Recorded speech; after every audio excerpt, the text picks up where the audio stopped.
Yeah. All right, cool. All right. We are live on, we're not live anywhere, but we are recording this live on YouTube. It is Wednesday, October 2nd. The Orioles lost yesterday in heartbreaking fashion, 1-0. But today, this video is going to be focused on the NFL, and we're going to do our picks for Week 5. We're going to do these lines as of now, as of this morning. So if you listen to this pod in a couple days, they might be a little bit different. But for the sake of our show, we're going to be doing our picks all at once today. You guys have anything you want to say before we kick off here? I'm depressed. Yeah. Nope. I mean, nope. Pretty somber. Just want to go get a win today. That's about it. Yeah. I have a head cold and I am depressed because the Orioles actually pitched and our beer league softball team didn't hit. What the hell happened? Anyway, it's a new day. It is NFL Week 5, and we have picks. We're going to start with tomorrow night's game, the Thursday night festivities. Buccaneers at Falcons. The Falcons are favored by 1.5 at home. The over-under is 43.5. Brooks, what do you got on this one? I think I'm going to go with the Bucs here. Okay. And I have no idea why. Okay. Good analysis there from Brooks. Brian, you have a pick and maybe a reason why? No. This is a toss-up. So when in doubt, I go with the home team. I either go with the home team or the better quarterback, and I think both of those lean toward the Falcons. Well, I know the home team. I know the home team definitely is the Falcons, and I believe Cousins is a better quarterback than Baker. Okay. Fair enough. I'm going to take the Bucs. I think they're just a better team. I think the Falcons are overrated, and I think the Bucs are a little underrated. I think Evans and Godwin are one of the best wide receiver tandems in the league once again. Give me the Bucs. We will move on to the next game, which is the London game, Sunday morning at 9:30 in London. The Vikings will be playing the New York Jets. The Vikings are favored by 2.5 in this game. I'll pick first here. I'm going to take the Jets. I think everyone and their mother is going to be on the Vikings here. This is just a contrarian pick just because it's a weird London game. But yeah, I'm going to take the Jets. These games notoriously suck. Yeah. Give me the Jets. All right, give me the Vikings then.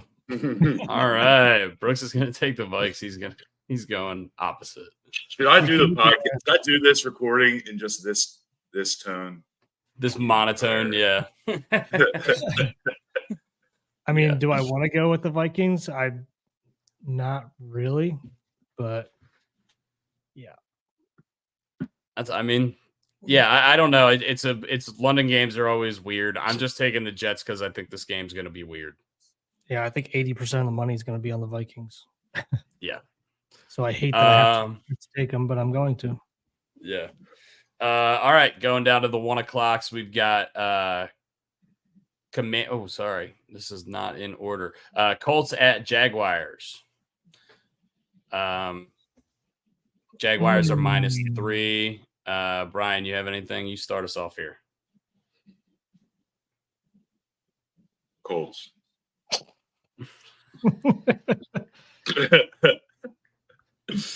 The Jaguars suck. And, I mean, there needs to be a sense of urgency. And I thought that sense of urgency was going to happen last week. And it obviously did not happen. And paging Bill Belichick for a possible Jaguars job if he ever had a need for it. Brooks? Yeah, this is a weird line. But with that weird line, I'm going to go with the Jags. Get them off the schneid. Oh, wow. All right. I thought I was going to be the only one on the Jags, but I guess Brooks is on them too. Yeah, I don't know why I keep betting on / picking the Jaguars. I bet they lose again. It's really frustrating. All right, next game. Cleveland Browns at the Washington Commanders. Commanders are 3-point favorites. This is the fishiest line of the week. I am taking the Browns because of that. I think all the hype in the world is on Jaden Daniels. I think he's been excellent. I think they're clearly the better team. I think this line should be closer to 5 or 6. And I don't know why it's not. I'm going to take the Browns just because I think this is fishy as shit.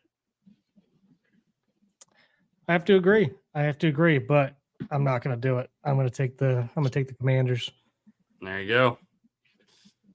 go. Dusty, you said everything I would say. So yeah, give me the Browns. God, dude, we're betting on some bad teams here. Yeah.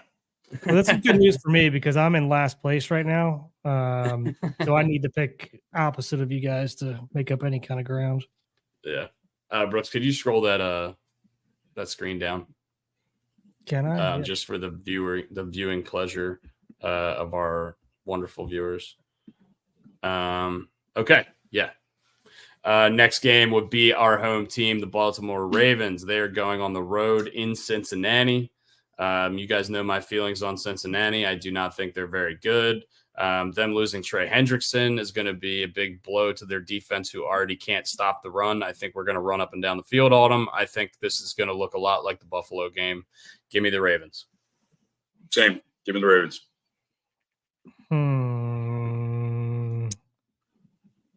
Yeah, I agree. Give me the Ravens.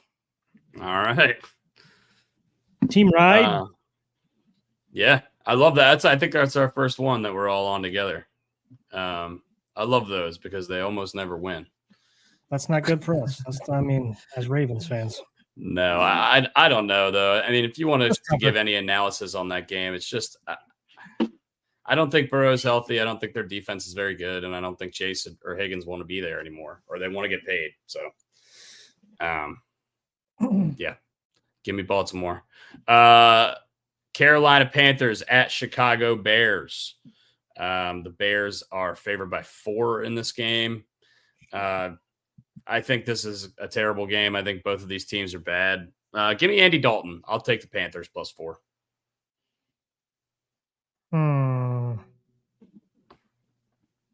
Go ahead, Brian. I don't know who I want to take here. This game stinks on ice. Yeah, it does.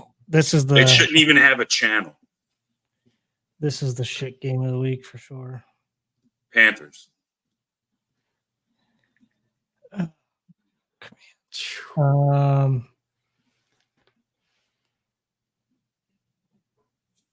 Yeah, give me the Bears.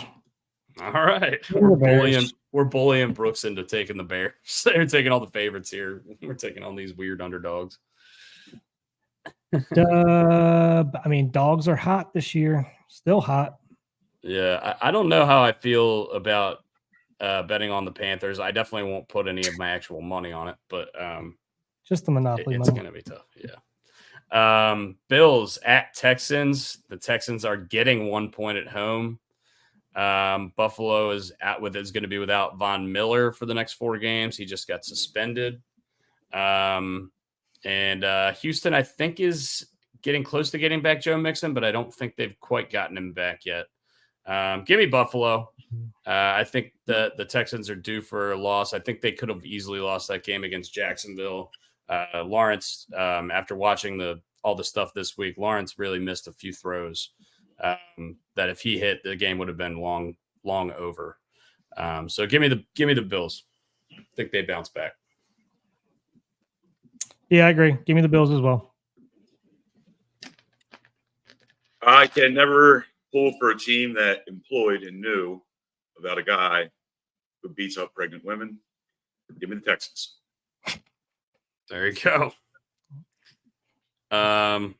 There's your football analysis for you right there, boys and girls. Yeah, that's football analysis. That's what it is. Yeah. The last 1 o'clock, this actually might be worse than the Panthers Bears somehow.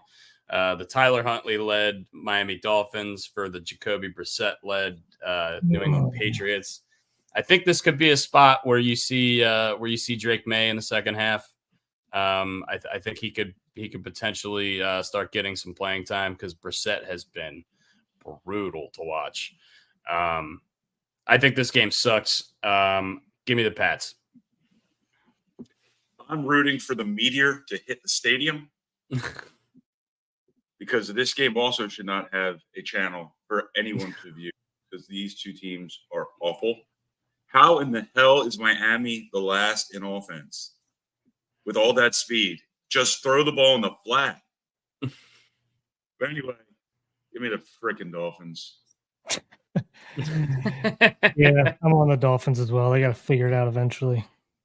Look at you guys taking the Fins. I mean, I don't know. I can see this game going either way. I don't really think this game is very consequential to the NFL season as a whole, though. I mean, those teams are just not very good. All right, going into the 4 o'clocks now, guys. We got Cardinals at Niners. The Niners are 7-point favorites. This was 7.5 earlier. 49.5 is the over-under. They're expecting some scoring. What do you guys have on this? Niners are too good, and I don't trust Kyler Murray with a potato gun. Give me the San Francisco 49ers. Yeah, why is this going down to 7? Because people are probably taking San Francisco, right? Yeah, give me the Cards to cover. I will also take the Cards to cover. They kind of got embarrassed by Washington last week. San Francisco is still banged up. I think a lot of people are going to be using the Niners as a teaser leg, and I think they have a chance of getting upset in this game. So give me the Cardinals plus 7. Next game, these terrible matchups. I know. These are next brutal. Game, Raiders at Broncos. It's not a great week of NFL football. Not a great slate. Raiders at Broncos. Super excited about this one. Broncos -3. Give me the Broncos. They've looked pretty good the last couple games. I think their defense is pretty stout. I don't know if Devontae Adams is going to be back or not. Seems like he might be getting traded sometime soon. I don't like Bo Nix. I don't think he's very good. But I think the Broncos defense wins this game for them. Give me the Broncos. Same. Team ride, taking the Broncos as well. Seems like there's too much shit going on in Vegas's locker room right now. Yeah. Over under 36. Ugh. Ah, shit. That's gross. Next game we have is Packers at Rams. Packers are giving 3 in LA. The LA Rams are still just completely battered on offense with missing all those offensive linemen and their 2-star wideouts. Give me the Packers. I think they looked like shit last week and they get right this week. Same. Yeah, I gotta agree with you. Sorry, Pack, you're probably gonna lose now, but yeah, I'm with you guys on this one. Look at that. That's two team plays in a row. Yeah.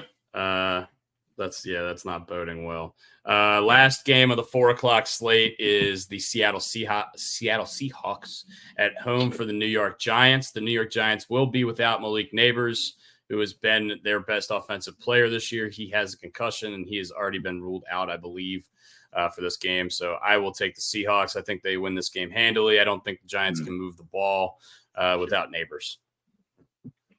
Without a doubt, give me the Seahawks. And I think this could be a 10-point line. I'd still take the Seahawks. Yeah, I agree. I can't. I want to bet against you on some of these right now, but I can't. In good faith. Yeah, it just doesn't make sense. I think that's going to be the survivor pool pick of the week. Moving on to Sunday night, Pittsburgh Steelers versus Dallas Cowboys. Classic matchup. Pittsburgh Steelers are favored by 2.5 over the Cowboys. The Cowboys are missing Micah Parsons and DeMarcus Lawrence. who are their two best edge rushers, two of the very best edge rushers in the league, quite frankly. And they've been struggling, but for whatever reason, I got a feeling, and I'm taking the Cowboys. I got a feeling.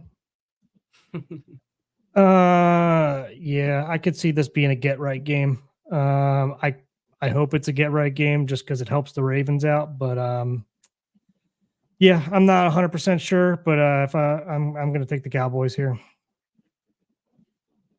It's a toss-up game in my mind with that line. So go with the home team, Pittsburgh. Taking the Steelers. Yeah. Justin Fields did look a little bit better last week from what I saw, but they still lost that game to Joe Flacco. Yo, Flacco. Only one Monday night game this week. I think there's two next week. Again, it's really weird the way they did the schedule this year. But anyway, Saints at Chiefs, actually a pretty good game. Interested to see if the Saints can put up a fight against the two-time defending champions who are 4-0 despite playing a lot of close games. What do you guys have on this one? I'm going to take the Saints just because I'm sick of betting on the Chiefs to cover as favorites all the time, and they historically are really bad at covering. So I'm just going to take the Saints just because of that. Bueller. Thinking here. This line was 4.5. This line was 4.5 2 hours ago, by the way. All right, then I'm taking the Chiefs. Okay. I don't know what happened. I just noticed that it's 6, and that on our notes I had 4.5. Yeah, I guess maybe people don't believe in the Saints as much as we thought. They do kind of look lost in the red zone when Taysom Hill is not on the field, so that could be a problem for them. And the Chiefs just keep on winning these games that they really shouldn't win. I don't know if that's a sign that they're just a good team and they just know how to win these games, or if they're just getting lucky.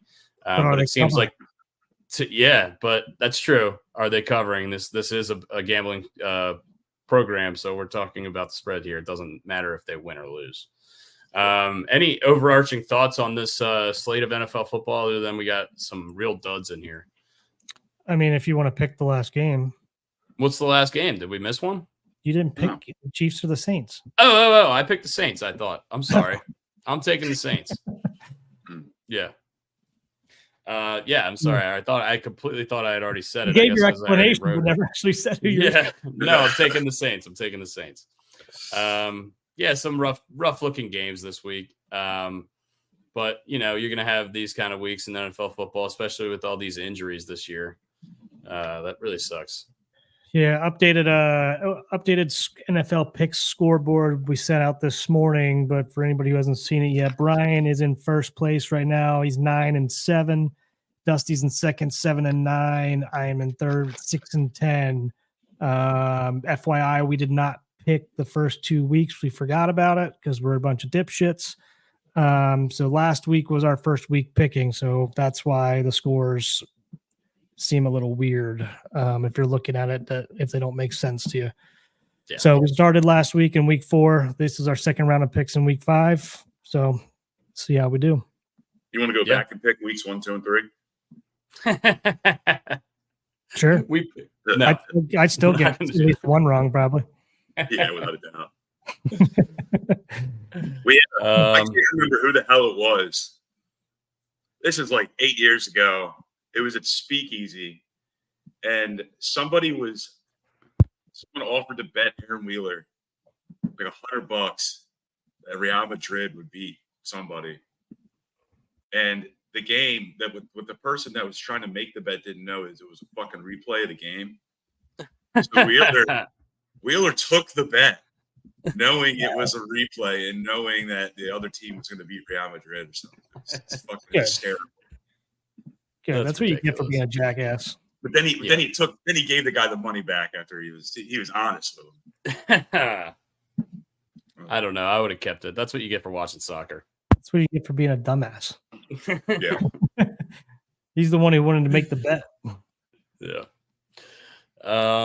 Yeah, sorry that the energy is low this morning, guys. The Orioles did lose Game 1 of the postseason yesterday, right as we record this. So really hoping we can bounce back today. A little bit of a glum mood in the Baltimore fandom today, though.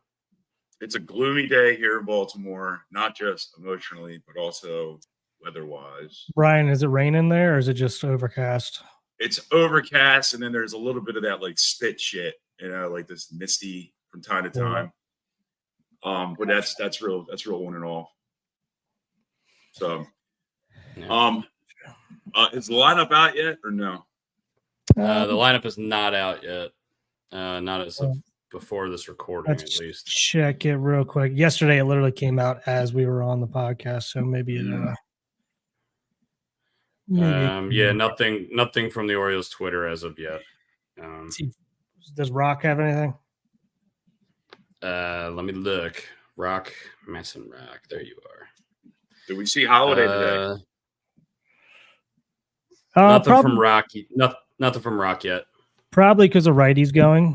I think. I think it's going to be him or Kerstead. Yeah. I don't know. I think Adley will catch. I think Mountcastle and O'Hearn will both be in the lineup, which leaves no room for Kerstad in my head. Because I think I think Holiday will play second. Yeah. I think Holiday will play second, and I think Westberg will play third, and O'Hearn will play first, and Mountie will DH, or maybe vice versa there. Yeah, you're probably right. Yeah, I definitely don't think we see McCann again. He looked rough yesterday, and definitely had some at-bats that we want back as Orioles fans, and I'm sure he wants back too. But yeah, hopefully we turn the ship around and we win 2 straight. We've done it before. We've done it plenty of times. It's just 2 baseball games. That game yesterday, and I want to talk about the game yesterday. Those are games. If you are a pending free agent, like the man that was on the fucking mound and pitched like a dog, those are the games that make you not want to come back. Yeah, it's frustrating. I honestly, I disagreed with taking him out in the 9th there. I mean, it ended up working out. It was fine. We didn't give up another run or anything, but I would let him go. I trust him. Like I said yesterday, I trust him more than anybody else in the bullpen. The way he was throwing the rock yesterday, I'm gonna let him gut it through at least 1 or 2 more hitters there. Just because I just think he's going to get out of it regardless, and he's only at 83 pitches or whatever. So a lot of people talking about not walking Bobby Witt there. I don't disagree with the decision at all. With the way he was throwing the ball, like he was a Cy Young winner. I trust that man to get anybody out. I know it's Bobby Witt Jr. He had 2 great at-bats against him already in terms of Burns facing him, not at-bats for Witt facing Burns. So if he felt comfortable, if he felt confident, I'm letting my man go at it. A lot of people were like, no, that's the manager's job is to manage. He should have went out and said and told him that he was going to walk it. And everybody talking about losing the locker room this year. You want to know how to lose a locker room or lose the confidence of one of your players? Go out and do that. I guarantee you he's going to be like, fuck you, dude. I want to go after you. But Brooks, I mean, you bring up some good points, but also there's things I don't agree with. There's one guy in that lineup that can really beat you. That is a true bona fide superstar. I'm not saying intentionally walk him, but pitch around him. See if you can get him to chase a couple balls outside. I mean, and look, I understand that the bulldog mentality. I mean, I trust Corbin Burns, but I wouldn't be grooving ball, and not that he was trying to groove balls, but I wouldn't be putting balls in the strike zone. Yeah, I don't disagree with you there at all. I definitely would have wanted him to nibble a little bit more, but I mean, also like you said, could have just been a mistake pitch and left it over too much. It happens, obviously, even when you're having your best game. Yeah, I agree with losing the locker room part. Like you go out there and you say, like, "Dang, we're scared of this guy." We're not scared of him, but we're going to be educated in how we go about addressing his at bat there. in that Yeah, obviously very big situation. And and as the player, you're gonna be pissed that your manager doesn't have confidence in you when you're sitting here pitching like the best pitcher in the league. You just won pitcher of the month. This game, you're fucking shoving again. Yeah. You feel like you can get anybody out in the world. I mean, I don't know. I like you said, I agree with it. I agree with you in saying like definitely should have been nibbling a little bit more there. We shouldn't have given him anything he can really barrel. But again, maybe I'm assuming it was I'm assuming it was a mistake pitch and he missed his spot. But yeah, it's unfortunate. But and again, one run shouldn't beat us either. It's like giving up a solo bomb. It's like giving up a solo bomb. You know what? I'd rather give up a solo bomb than walk you. One run shouldn't beat me. Yesterday, I said it yesterday.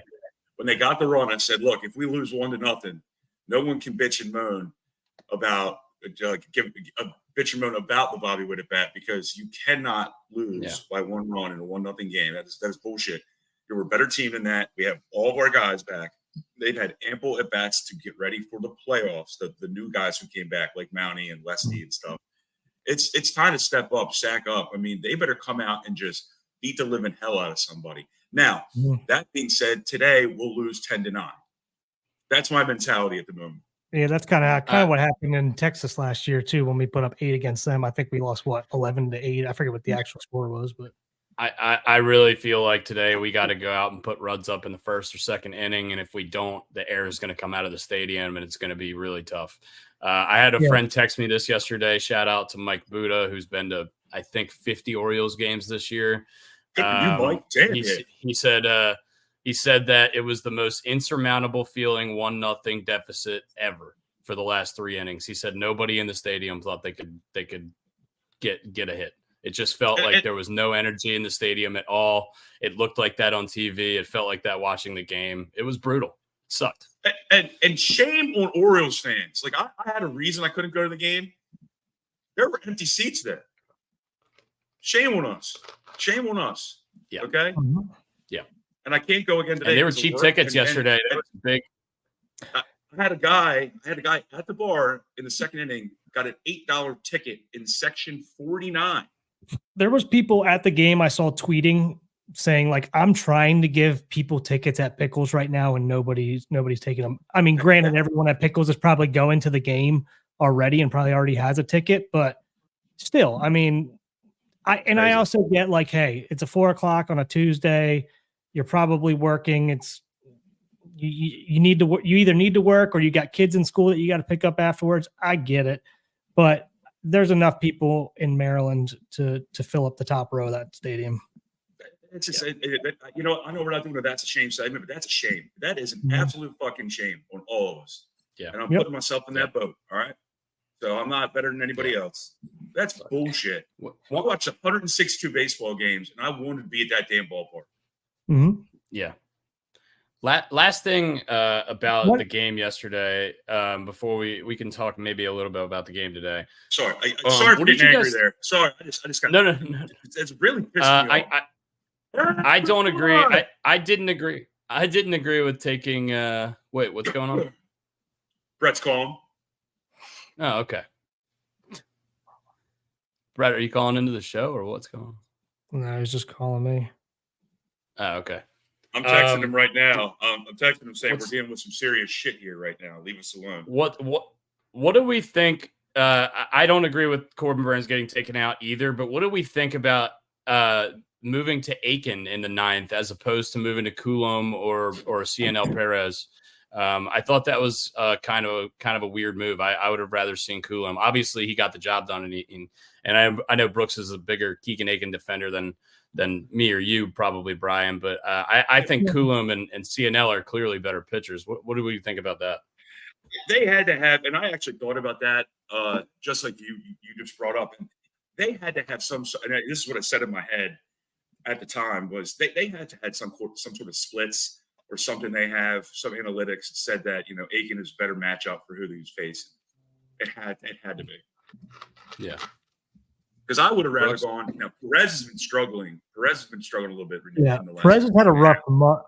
Yeah, he's had a rough 2 weeks to a month here where his ERA right in that time span has been like 6 or like 5.5 or something.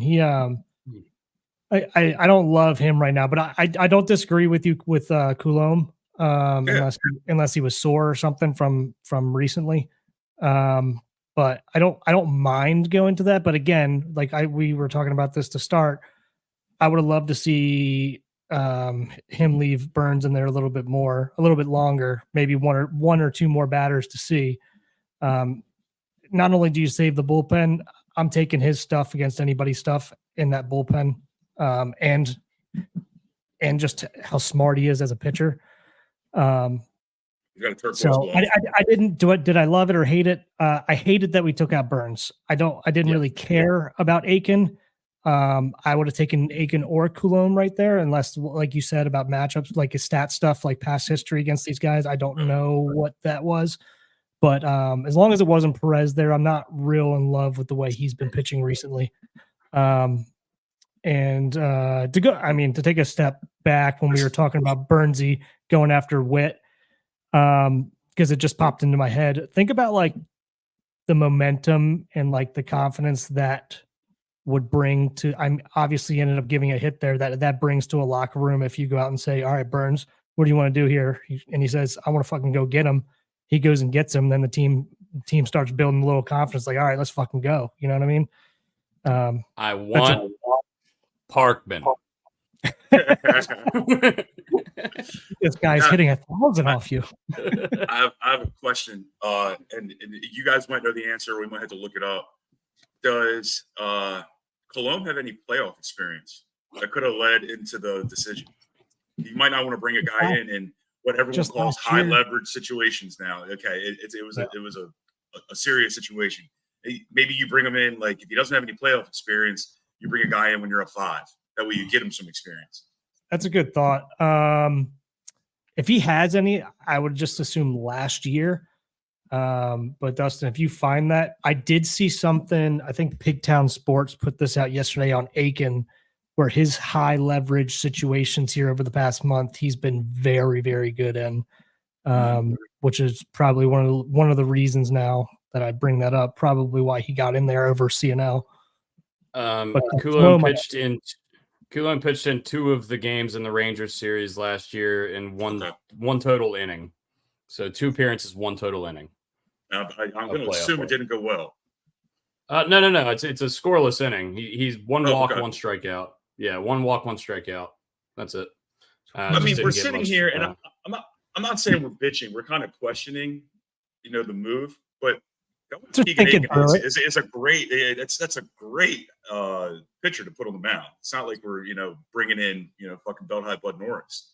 I fucked this up. So Pigtown Sports tweeted, Aiken has about 35 total batters faced in high leverage situations all season, and numbers aren't great. Ballsy to bring him in there in the 9th.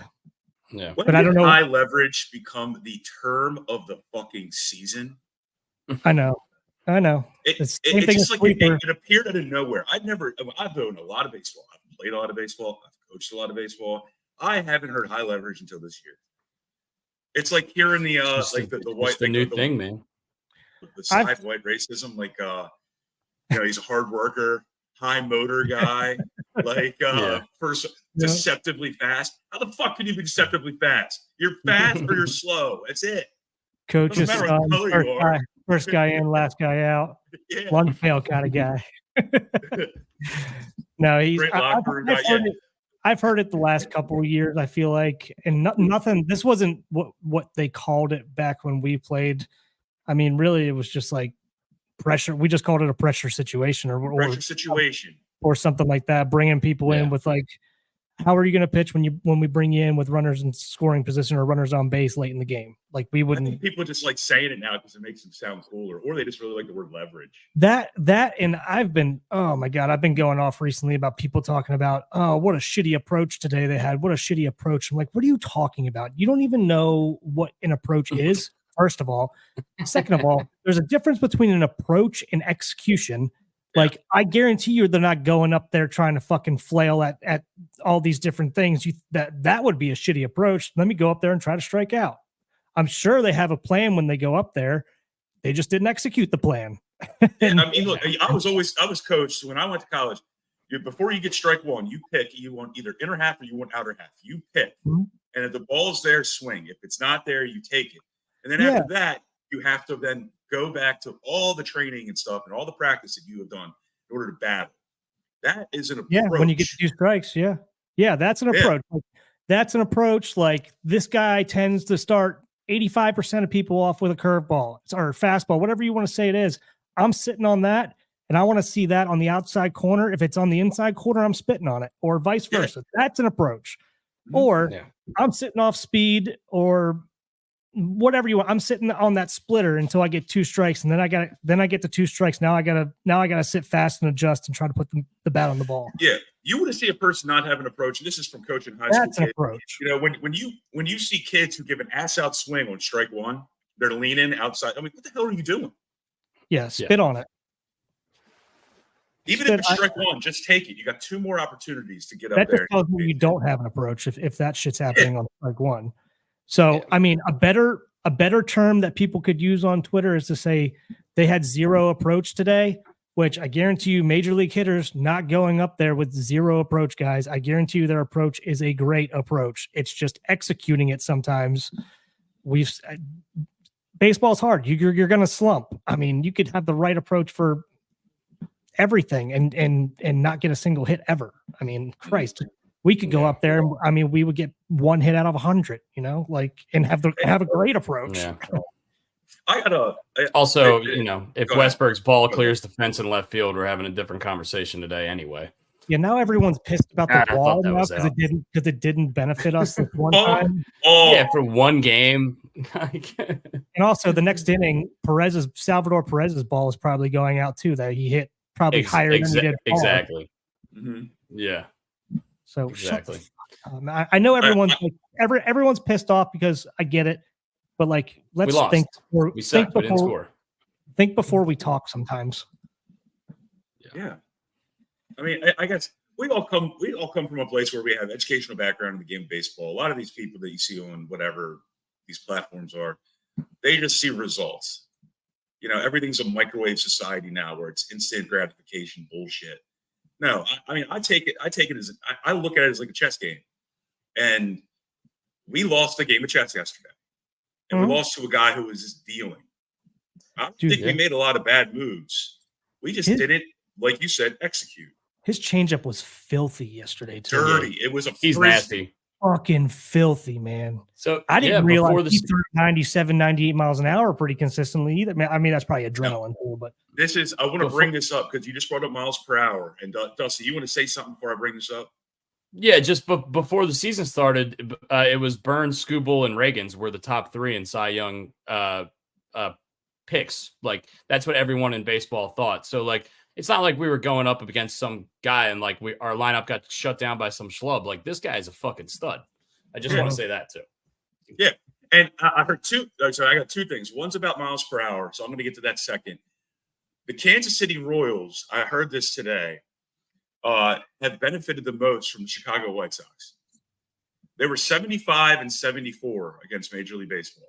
All of the other teams. They were 12 and 1 against the Chicago White Sox. That's a great That's a great stat. I've not heard anybody bring that up yet. But the funny thing is, they lost 2 out of 3 in that last series to the White Sox too. Maybe they were 12 and 2 or something. Whatever the hell it was, but it was ridiculous. They made the playoffs because of the Chicago White Sox.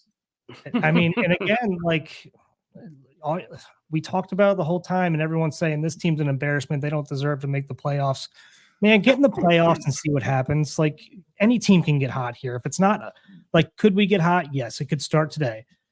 Again, like you just said, the Royals could sit here and get hot. Oh, what's up, babe? She's got her Oriole stuff on. You gotta come show off your Oriole. We're not live. Hey, but you're still gonna come say hi. Hi, baby. Hi. Hey, by the way, Caitlin. thank you. How are you? Thank you for calling him out yesterday live. Oh, what a little turd. Yeah, thank you for calling him out. That was awesome. What do I talk here? Oh God. Hello. This feels really weird. Okay. It echoes. Yeah, so you can hear yourself. Oh. Yeah, so you can hear yourself. But thank Oh, you yeah. for calling him out yesterday. That was awesome. That was so much fun. Well, I was sitting at work and I see this person just drinking my champagne, telling the world that he's going to be drunk when I get home. I'm like, oh, fun. This feels good. No. Mama's making the bread. Brooks is home getting booze. Exactly. Exactly. I can't hear, so I don't know what you guys. He talking said, about. Mama's making the bread and Daddy's at home getting loosened up. It's a national holiday. Idiot. A national holiday in the household. Yeah. Yeah. Where are you guys watching the game today? Here Okay. Probably here. Nice. with a feral 2-year-old. At Oh home. boy. Mm-hmm. At home where it's safe. Yes. Where the world is safe from our 2-year-old. Yeah. Where he cannot burn anything down. Good. Did Brooksy tell you I talked to him the other day? Uh-huh. What? He said, did Brooksy tell you he talked to you the other day? Mm-hmm. Uh-huh. All right, cool. Noted. All right. All right. I don't like this echo. I'm out. Okay. Bye, I clowns. love you. Love Bye. you. you. We'll talk. Oh, she's talking into the headset. He's talking to the headset. You know, she's a smart person I know in medicine, in the medical field, but I mean, talking into the headset when there's a mic. All right, so we had that stat, and then another thing I heard about Dan Plesac was talking about this the other day. Radar guns and all these mile per hours. I use the term gassed up a lot now. It's probably my high leverage term. Mm-hmm. He's saying that a lot of these numbers that you're seeing on the scoreboards and Juiced up. on TV, they're juiced up because the ray gun that they used to use Yeah. back in the 80s or whatever, that picked up the ball while it was still traveling to the plate. Mm-hmm. This new technology, whatever it is, he mentioned it, but I forgot. It's out of the hand. It right out of the hand. So Yeah, you're gonna get a higher number because it's just getting released. Yeah, I talked to my college coach and a couple other guys that pitched with me, and they were saying, so it was the same thing when we were still in college. Like as of, I mean, Christ, I'm 14 years out of college now or something like that. Mm-hmm. But yeah, it was that way even when I was in college, and this was like 2 or 3 years ago, and I was talking to him, and I'm like, man, I feel like kids are just like better. Like and they are, but like they're just throwing so much harder. I'm like, I don't even know if I would get recruited by my college team at this point. Cause I mean, we had a guy throwing 2 years ago, 98 miles an hour. I'm like, what the fuck is going on? And that's when they're like, yes, they are juiced up, long story short. But I mean, is it making that much of it's probably 2 or 3 miles an hour. If I had to guess, something like that. I could have used an extra 2 or 3 miles an hour on my fastball. That's for sure. But yeah, the average mile per hour. That's why you're seeing it go up. The average mile per hour per pitch this year was 95.2 miles an hour, 95.1 miles an hour. Yeah. So I mean, if it's 2 or 3 miles an hour, I can't. I mean, 92. The difference between 92 and 97 is drastic. Yeah. Oh yeah. Yeah. For sure. Yeah. I mean, that's why we're seeing 105 out of what's his name, 104 out of Mason and Mason Miller. And we saw 105 from somebody. Ben Joyce, I think is his name. Yeah. For the Angels, the kid for the Angels. Yeah. Yeah. I mean, still, take 3 miles an hour, take 5 miles an hour off. He's still throwing 100. Yeah. Yeah. Anyway. What are we looking for today? What are we looking for? I'm looking for they're starting a right-handed pitcher, and we can't hit lefties, and they just threw all their lefties at us yesterday, and hopefully we can just mash the righties that they got. That's what I'm thinking too. Seth Lugo was a longtime bullpen guy, always wanted to start, but nobody would give him an opportunity. And of course, this year he comes to the Royals, and he's been one of the most successful starters in the league. Great news for him. Great job by him. Really happy for him, but hope he gets absolutely shelled today. Screw him. Yeah. I think Gunnar will lead off. I think Holiday will be in the lineup. I think Adley will be behind the plate. I would imagine that O'Hearn and Mountcastle will both be in the lineup. If Mountcastle's not in the lineup and they start Kerstad, I think that would be pretty ballsy. I want Jordan Westberg to come out after the national anthem and just throw all the bats on the fucking field. Just throw them on the field. Just get everyone going. Got to get I mean, you got to wake them up, don't you? Or just beat the shit out of the water cooler in the dugout. Yeah. That way the ump can't throw you out. We always had a dude. We had a dude when we weren't hitting that would do that same thing, throw him out on the field before the game, be like, wake him up. Wake him up. The thing I'm confident about is that we have Eflin on the mound, and Eflin does not walk people. And I really like that. I don't like giving up free passes. I think he'll be able to put out a good start. I have confidence in him. And I think the bats can't be that cold 2 days in a row. They can't. Getting the lead to me is early. The most important thing today. Getting the lead. Get yourself confidence, get the crowd involved in the game, and then let's go play from in there. Front. Yep. I agree. I would agree with you. Getting the lead and getting a little bit of confidence under you is going to make a huge difference. Hello? No. No, I'll go. Go get lunch, buddy. One thing, I agree with you guys on that. We brought it. Actually, Ryan brought it up yesterday that maybe he was a little hungover in his last start after they clinched because he had 5 walks and career high. I don't expect to see that again. I don't either. Here is before I pull this up. Do you guys have anything else about today's game? Because I was going to go back to yesterday's game for 1 second. No, I'm good. Just go to the ballpark. Yeah, get to the ballpark. Be loud. I know they probably were at the beginning of yesterday's game, but I mean that truly does. I mean, home field advantage really makes a difference with that kind of stuff and momentum. Did you guys, besides the 2 most controversial things that I feel like happened yesterday,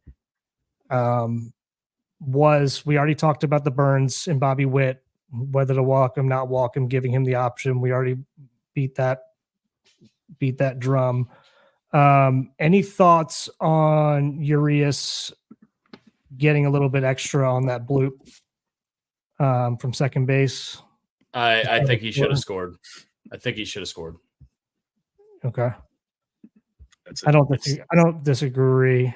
It's it's a tough read. It's a hard question to answer because I don't know what I would have done in the same situation if I was on base. So I don't know. I wasn't. Now he's on the field and he's looking at the positioning of the other guys that are to his left and right. So maybe if he did a little bit more study on that, and maybe he did, and that's why he didn't go. Yeah. So I don't know how to answer that question.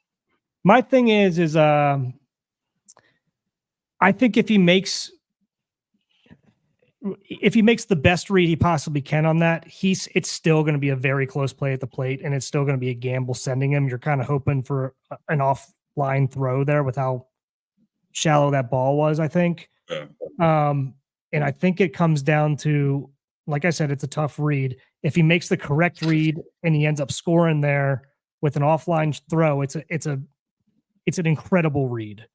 And obviously he didn't. He played it safe, which I was okay with as well. But then you look back on that. Obviously, we finished the game, we lose 1-0. You look back on that, I'm like, man, if he makes that read, and like I said, that would have been an incredible read for him to make. That would have gave him an opportunity to possibly score there. Yeah.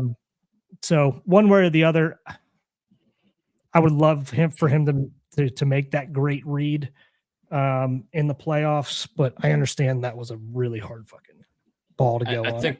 I think it's really where we miss Jorge Mateo's speed. I think he would have probably been on the field in that situation. I think he would have been running, and I think he would have scored. Mm-hmm. But also, sorry, but it's just there's less than 2 outs. So you're right. I think you're right. So like I think Urias he has the right, obviously, to play it safe or stay at third, and you're expecting the guy behind you to get the run in, manufacture that run some way somehow, and we just didn't get it done.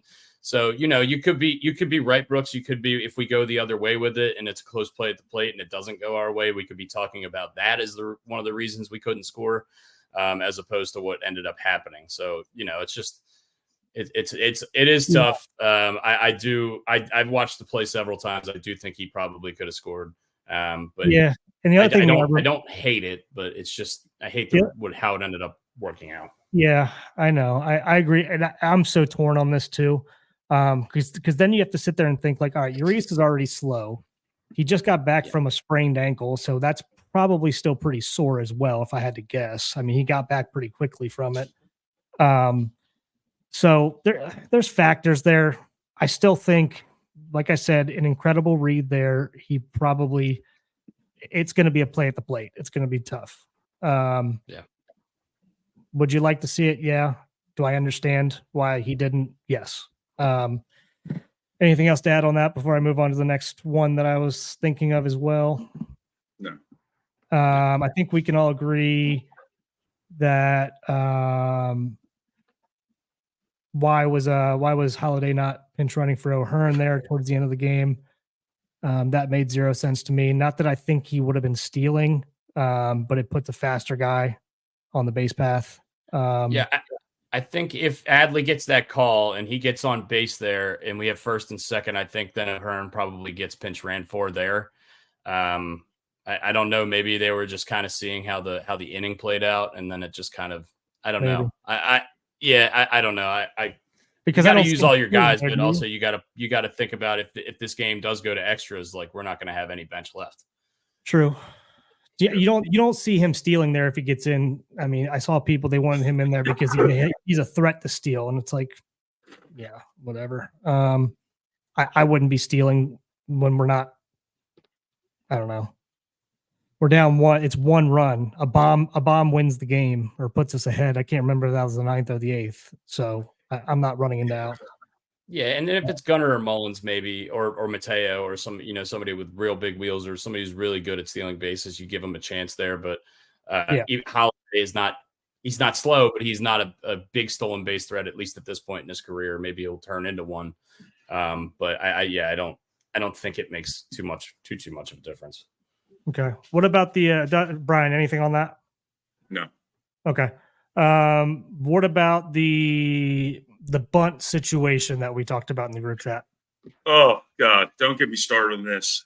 Don't. Do we think we know how to bunt? Let's talk about it. So the situation was, it was in the. I gotta get a drink for this.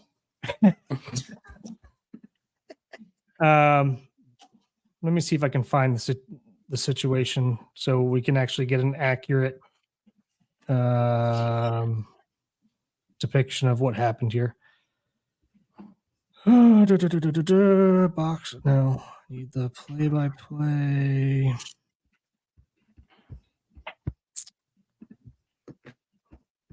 We're in the 4th, correct?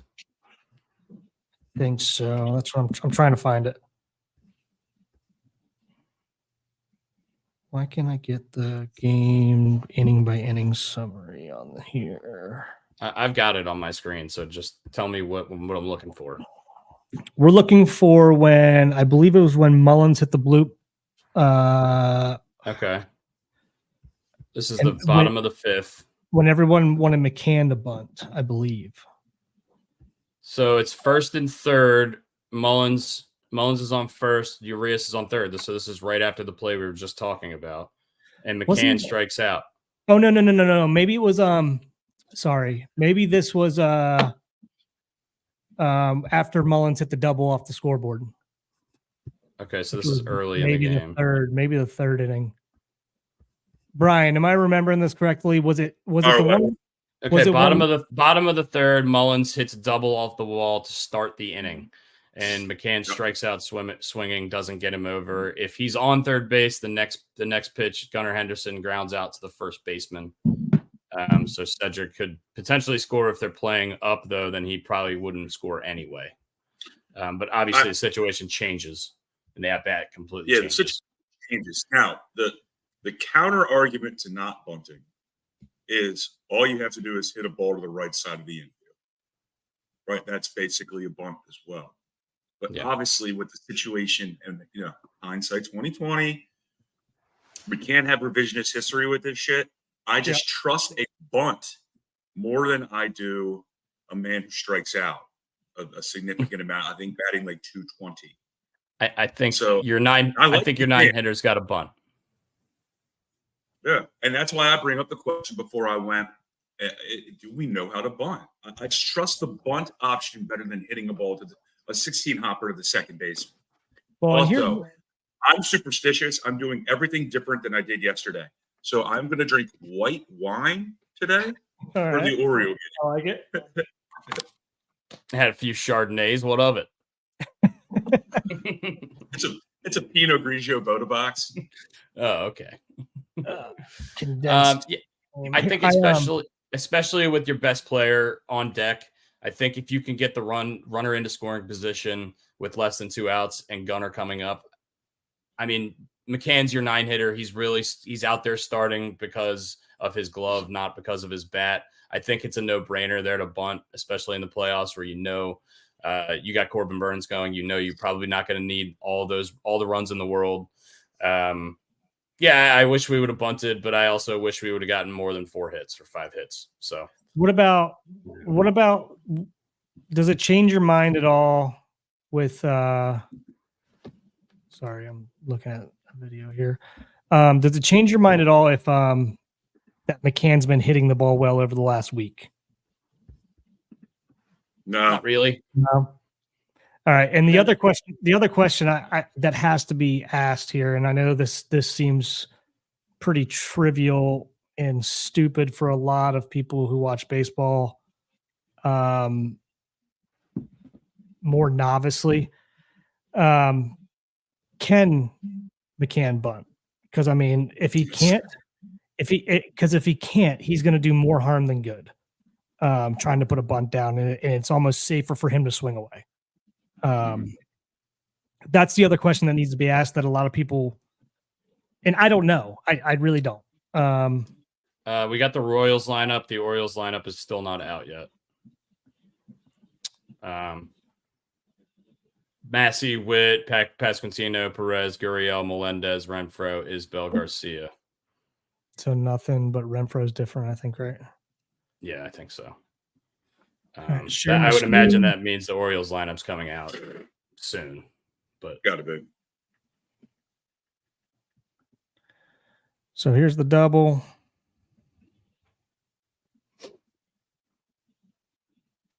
A lot of people in the Green Turtle, West Ocean City, thought that Mullen should have been standing on third because he was admiring his work. He admired it, not running. That was another thing that I want to. I don't know. I haven't seen like the play multiple times, so I don't know for sure. But also McCann, that's a walk if he doesn't swing at that pitch.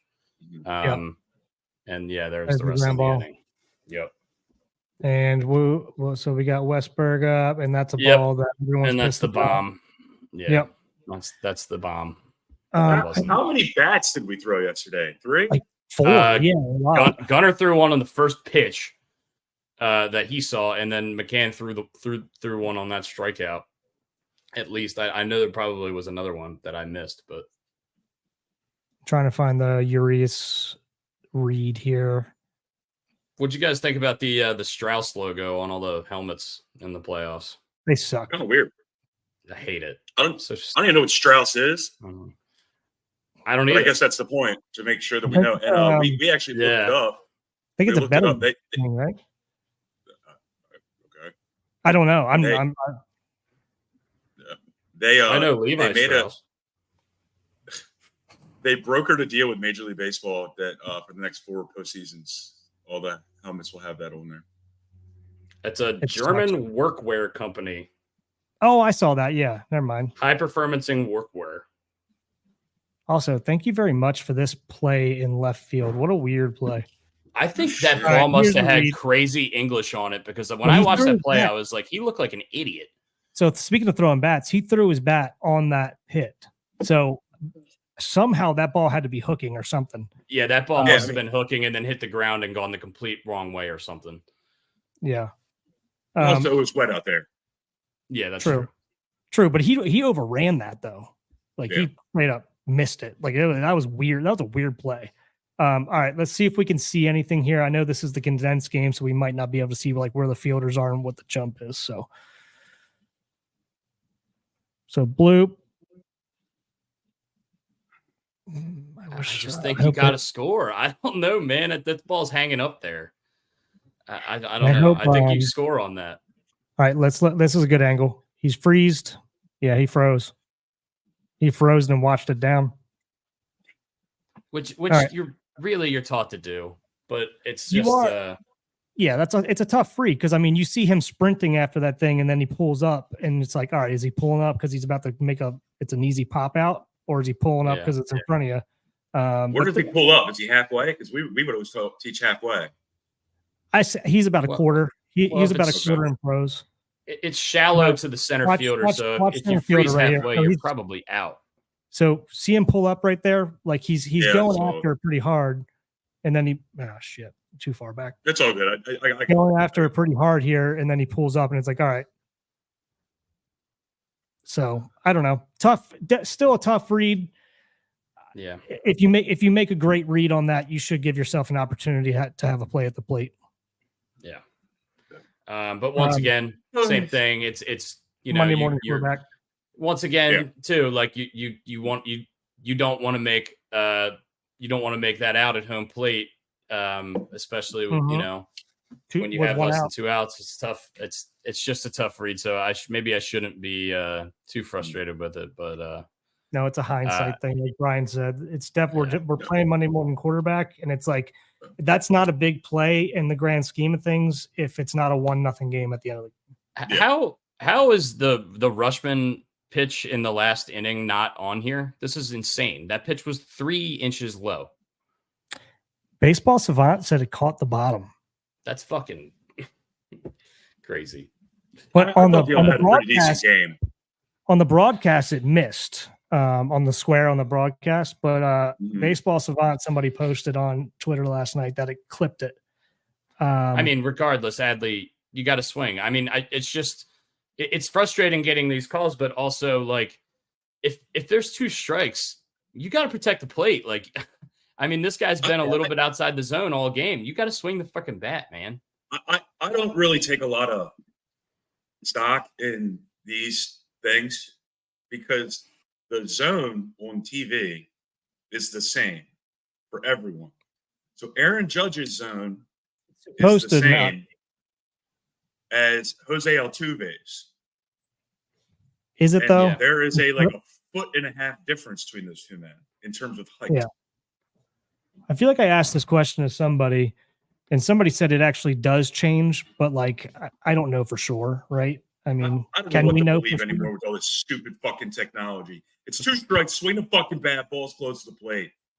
Yeah. And I like I was saying yesterday, Merrick asked us what the zone looked like because it seemed like people in the stadium were getting a little pissed about some calls going their way with us batting. He was consistently given that ball from 1 inch to 3 inches off the inside corner the entire game. At some point, you got to come into the dugout, see it on your iPad or whatever they're looking at, or the TV rerun in there, and be like, all right, he's giving it. Maybe I should back up a 1/2 inch or 1 inch off the plate and realize that I need to swing at that pitch. Like you got to make an adjustment. Like you got to know that ball, whether you agree or not, if that's a strike, he's giving it. So fucking, you got to make an adjustment. Yeah. So. Yeah. Well, all right, guys. Yeah. I'm gonna jump off. I'm gonna jump off the 50 bridge. Yeah. Let's get a win today, and let's have a better mentality. Tomorrow. Let's have a better weekend and not so gloomy, and then we'll finish it off with a little Ravens ass whooping at the Bengals. Let's do it. All right. Have a good weekend, boys. All right. Have a good weekend, guys. Cheers.